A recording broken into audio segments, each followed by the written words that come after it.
Hey guys, welcome back to the channel. Today we're going to be checking out something super awesome and I hope you guys do enjoy it. We're going to be making some of our own crankbaits, pouring them in these silicone molds. These are some brand new molds that I just got from Follow Forms out of Australia. They make a beautiful crankbait that is a crawdad imitator and it has so much detail. It is just an amazing looking bait and we are going to be pouring some of them here today. And I've got a pile of stuff that you're probably going to need, so let's get into what you need to make these. All right, guys, let's get into everything you're going to need to pour your own crankbaits using these Follow Form molds. The first thing I'm going to say that you're going to need is going to be the mold itself. This is the Crayform 7 from Follow Forms, all the way from Australia here. It took about a week and a half, so really not bad getting it all the way from Australia to the shop here in the United States in about a week and a half. Super impressed with that, and that is some pretty great shipping time. Probably depends how busy customs is and things of that nature, but that's what my experience was, and I hope you have a similar one. We're just going to start going through the other stuff you're going to need. This is an X-Acto knife or just a hobby knife. You're going to want something like that. It just helps us trim off the flashing. Super easy. A lot of us have these, and if not, you can get these at Walmart or anywhere like a Hobby Lobby. Anything like that should carry these, and they're pretty cheap. Another thing you're going to want, a spoon, measuring spoon, something to scoop with. We're going to be scooping out of this container, so it's great to have a spoon or a measuring spoon or something like that. Super cheap. We all have those laying around. Not a problem. You're going to want a hobby scale or like a pocket scale of some sort. This is just a basic pocket scale. It measures grams, which is what we're going to be working with today. So you can get these on Amazon. This one was like $9. I've had it for a while. Works great, but we're going to be using it to measure out our resin here shortly. So you're going to need some kind of scale because we're going to be doing it by weight. You can also do it by ratio, but we're going to be doing it by weight so we can do the math on this a lot easier. So you're going to need, speaking of the scale, you're going to need these basic products. You're going to need micro balloons or these glass microspheres. These were about $14 for a quart on Amazon. I'll have links to this and the resin that I am using in the description below if you want to pick those up from Amazon. This was about $14 and these were about $30 together. So with that being said, they were $50-something. I got them next day with Amazon Prime, which is pretty freaking fast. So we got that. And then we have our 2-part resin. This is a casting resin. It says it has a 2.5 minute working time. I feel like it's a lot shorter window than that, maybe closer to 1.5 to 2 minutes. So you don't want to mess around too much. And we'll go over this whole process here shortly. But we have a part A and a part B. Cures 10 to 15 minutes. You can demold it super fast and it works out really well. There are a few things that come with the mold that you're going to need. The first of which is going to be the alignment pins. These are just some metal pins they send that go into the mold, and your screw eyes and stuff hang on them. That way it keeps them into place and helps the mold go together. They'll also send you rubber bands with your mold to help keep the mold closed when you're pouring into it. And I'll go over another way to help with that when we do our pour. Then you're going to need some things that are in the description of the Follow Forms website. So if you go onto their website, they have a Crayform 6 and a Crayform 7. These are the 7's. They are the bigger one. So when you go on there, make sure you get the one that you want and make sure you look at the part numbers that go with that so that you don't order the stuff for the wrong mold. There's going to be a part number for some screw eyes that you can get from Lure Parts online. You're going to need some of those.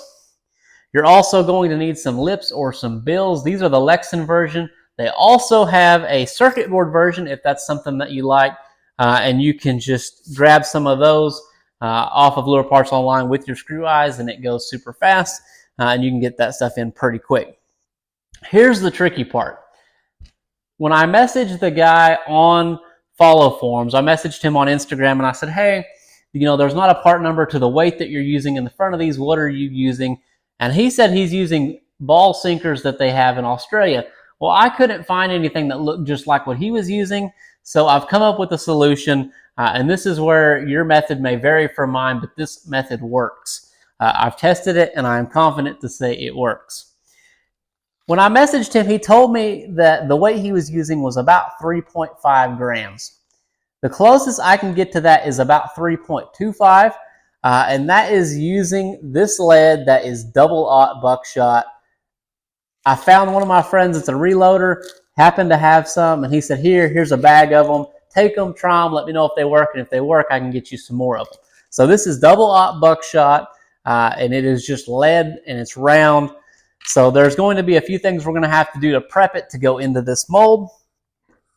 First thing you're going to need, probably something to hang on to it with, because you're not going to be able to hold that with your fingers unless you're freakishly strong and have amazing grip. It's just a lot better to have something to hold it with. So I have a pair of needle nose pliers here. And you're going to want a drill with a small drill bit, just a little bit smaller than your screw eye. I don't know what size that is. This is just one I had laying around. So if you're looking for an exact size, I don't know it, but I'm sure you can figure that out. If you're talented enough to pour your own crankbaits, you can find out the drill bit size. And then I've got a basic recipe of what we're going to do for the measuring and the math part of this. Looking at his recipe, he gives a recipe that'll get you started kind of on the website. The microsphere to resin is about 15%. So you want to take the whole amount. So on his recipe, it's 30 grams of resin and 4.5 grams of microspheres. I've mixed that up. It's too much. I have stuff left over. So I've been cutting it back with each pour to do one. So this time we're going to do 12, 12, and 3.6. And we're just going to see how that goes. And if there's more left over, then we'll just play with it as we go. But you want to be around that 15% mark if you're using the same weight. If you're using different resin, different microspheres, different weight, it's going to change. You're just going to have to test it and see how it works. But let's get into this. We've wasted enough time explaining all of the details. Let's show you exactly how to get it done. Okay, I'm going to do my best job here to film this. This is the double-aught buckshot that I have here in the pliers, and all I'm going to do is take this little drill bit and we are going to just stick it on here and drill a hole through this. This is going to be really hard for me to do behind the camera, but I'm going to try for you guys. Okay, there we got it started. Let me focus this so you're not way out of whack here. Okay, there we go.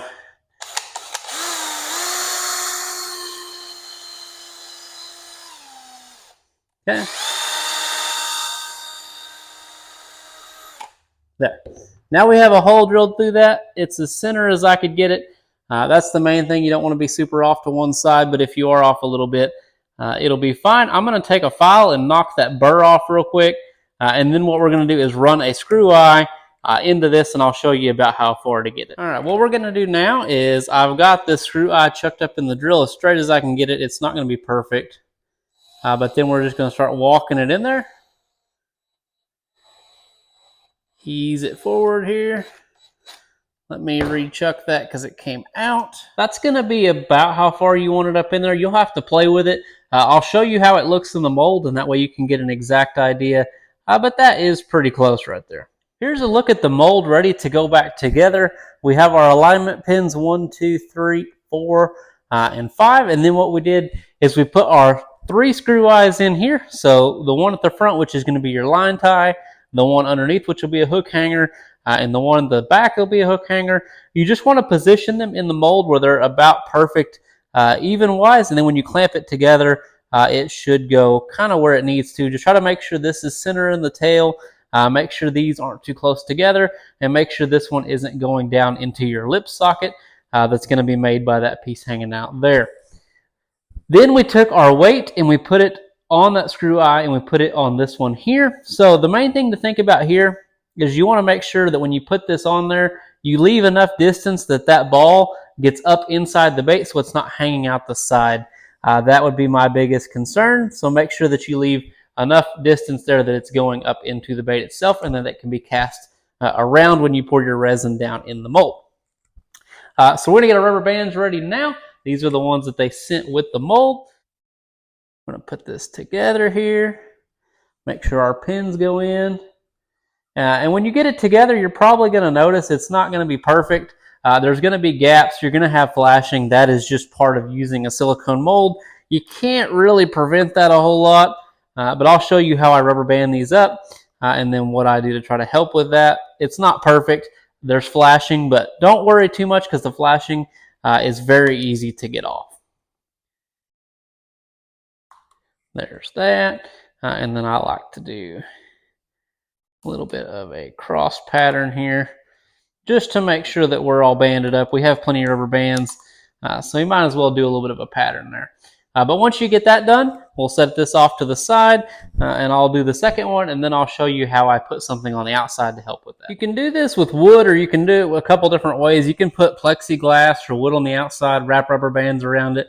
These are two just cases I had that had some airbrushes or something in them, and they're just about the right size. So what I did is put them together, threw some of my soft plastic clamps on here, not squeezing them overly tight, but just tight enough that it helps seal up some of the gaps on the side. We're still going to have some flashing, just expect it, but it should help a little bit. We just don't want to deform the cavity by putting too much pressure on this. Okay, we're going to mix up some resin to pour in here. I'm filming this after I've done several of these, so I've learned a few things from when I first started. The first being I am not actually putting anything on the outsides of the mold to hold them together except the rubber bands. It's just working better to get the resin down in there. And I've also changed the amount of stuff that I'm using, so we're going to do this. So if it seems a little out of order, that's why. One thing that I kind of would recommend, even though I didn't mention it in the beginning, was some mouthwash cups. Just kind of have something that you can throw away because the resin is going to ruin your cups. So just get some of these. You can get them in a 100-pack at dollar store for a little bit of nothing, and you'll have them. So how we're going to start is I'm going to put this cup on our scale, and we're going to tare it. And we're going to make sure that we are in grams and we're zeroed out with the cup on the scale. We're going to start with enough to do one mold. And if you want to do more, then you can do the math and do it from there. But we're just going to do one mold at a time just because of how fast we have to do this. And filming it can be a challenge to go any faster. We're going to start with the microspheres, and we're going to add 3 grams of microspheres to this cup. It's going to seem like a lot when you do it for the first time. It will work. It does seem kind of weird. I know it kind of freaked me out the first time I did it. I was like, there's no way this is going to set up, but it works just fine. So don't sweat it if it seems like a lot. Okay, we're getting close. 2.95, 2.96, and it doesn't have to be exact. This stuff has pretty good tolerance, but there's 3 even just for the video. Now what we're going to do is I'm going to tare this again, so we're back to 0, and I'm going to add part A to this. I'm going to go for around between 9.8 and 10 grams of part A and part B. It's a little hard to get it just perfect just because this big bottle and trying to pour it without it going down the sides a little tough. But we're going to see how close we can get to that.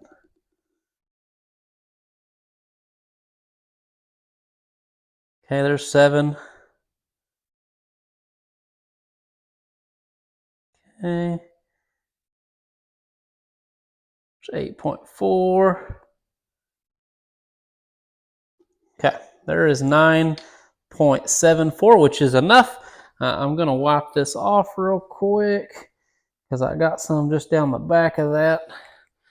This stuff is so messy. I've pretty much ruined my poor scale with this stuff. It needs a little straight end on it that you can drip it out of without pouring it everywhere. But anyways, this 9.75. What we're going to do is now that we have the part A in here, we're going to mix this. You might want to mix it slow because this stuff is the microspheres are so fine.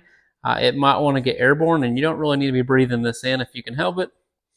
But we're just going to start mixing this, and it's going to get up to like a milkshake consistency, but it is so messy. So nothing about this process is clean.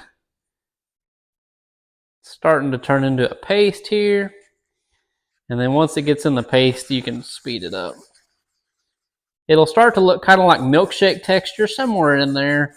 It doesn't really matter too much as long as your amounts are correct. Make sure we don't have any clumps.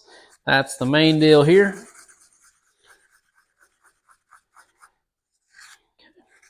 Feeling pretty good about that. I'm going to drip that off on the side there. And now we're going to put it back on the scale. and we're going to click tear. And we're going to put 9.7 of the part B in here, or as close as we can get. The part B is easier for me to pour for some reason. It doesn't want to do all the stuff that the part A does.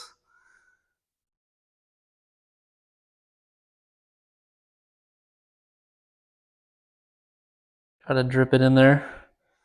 Ooh, 9.65, almost. Okay, 9.92 went over a little bit. It's all right. This stuff is pretty easy to work with. It's not like the epoxy resin that I do on the clear coats. So if you're off just a tiny bit, it's all right. It still seems to set up just fine. So now it's a race against the clock. As soon as that part B gets in here, we're going to have to stir this, and you're going to feel the cup start to heat up in your hand. You want to stir quickly, and you want to get it mixed up as quick as you can. This is not something that you can mess around with. It's already heating up in my hand. Get my scale out of the way. Bring my thing over here. I put a plate under it so it doesn't drip. And then I'm just going to pour this in a small stream right into the hole of the mold. That way I'm not having to wait for it to drip down. All about timing here, trying to be quick with it. Getting to the top, and then it should start overflowing into the fill port. There we go. And then I just leave a little bit there in the fill in case it needs to pull any down, but this should be expanding as it heats up. And all we got to do now is wait 10 to 15 minutes and we can demold this thing. Okay, let's do a little demold of this bait and see how it turned out. On a side note, I just poured a second one, and you can go down to 10 grams per part. That goes all the way down to 3 grams of microspheres, and then 10 grams of part A, 10 grams of part B, and you will have enough. You could do 9, but you're starting to push it at that point. So if you want a little bit of leftover to make sure you have enough, that 10's a pretty good mark. So 10 grams of each, and then 3 grams of microspheres. Okay. Let's pop this thing open. The mold release, it should be fairly easy to get apart. Okay, it's going to come off on this side. And there we go. There is our demold. I told you we'd have some flashing. You can see it tried to come up in the air vent, which is good. This stuff expands when you pour it in, so it makes sure that it fills out. You can see our weight there is up in the bait, so that's exactly what we want. We'll take this out of here and we'll start cleaning it up with that hobby knife, get all this stuff cleaned off. We'll have to cut this off and then sand it a little bit, and then it should be good to go. All right, now that we have this out of the mold, all I did was take this hobby knife and start sawing this part here, the little triangle piece that comes down. Sawed it off with this X-Acto knife. You could use a saw, like if you had a bandsaw, you could do it that way. But I just got it close and then just started cleaning that up. There's a few things we're going to have to do to prepare this bait. First off is we need to take the weight screw eye out. So all I'm going to do is grab a hold of it with this, and then just back this screw eye out. And there's going to be a hole. We'll have to fill that hole in, but not a big deal. You could do super glue and baking soda and try to get that to work out that way, or Instacure and baking soda, get it to where it'll get all that hole filled up. But we're just going to take our hobby knife here and just kind of go down the part line on the mold and just get rid of this little bit of flashing here. And this stuff comes off super easy. Like, you don't really even have to work at it. It's not hard to follow these lines, which is great, because that's part of the thing I was worried about, was cleaning up the flashing, about how long it would take. It comes off really easy. Not a problem at all. You can take your knife, go in there around that eyelet. Same thing here. Clean that out. We'll go up that, kind of down the nose here, up on that side, clean that out, go like that, almost like we're just deburring these eyes. Go down that, and then we'll go right down this. And then I'll hit this with some sandpaper just to make sure I get all this off of here before we paint. But that is pretty close. A little bit here on the top I missed. Knock that out. And that is kind of what you're left over with. Pretty nice. You can make them here in your shop yourself. When you do this, make sure with your resin and your ratio that when you put it in the tank, it floats. If you're wanting it to float, most square bills float, so you might want to make it to where it floats. With that recipe, if you're using the same materials I am, should get it to float. We'll throw one here in the tank here in just a second, and I'll show you what it looks like floating there in the tank.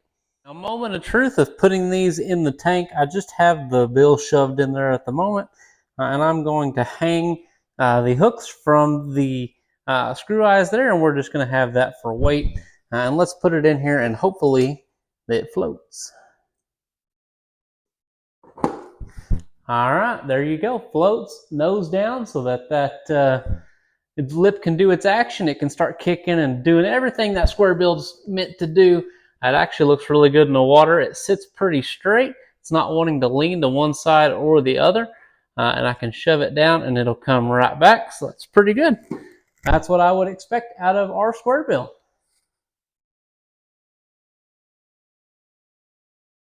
Guys, I made 14 of them in total. This is what they look like demolded. I still have to glue the bills and stuff in.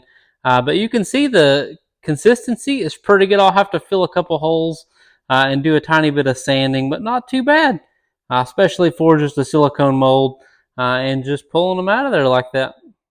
And there we go, 14 Crayform 7's ready for lips and paint and epoxy and some hooks. They are going to look amazing. They look good in just this bone white color. I would fish them even just like that. I think they would catch a fish just in that color, but we'll slap some greens, some browns, some reds, some stuff that's really natural on them, and see if we can't catch some awesome fish. A little bit of action footage on this thing. Nice kick to it. Tracking pretty straight. Not too bad. I'll check it on the live scope here in a minute, just see how deep this thing gets, and we'll be able to get a little more information based on that, but a nice action on that thing.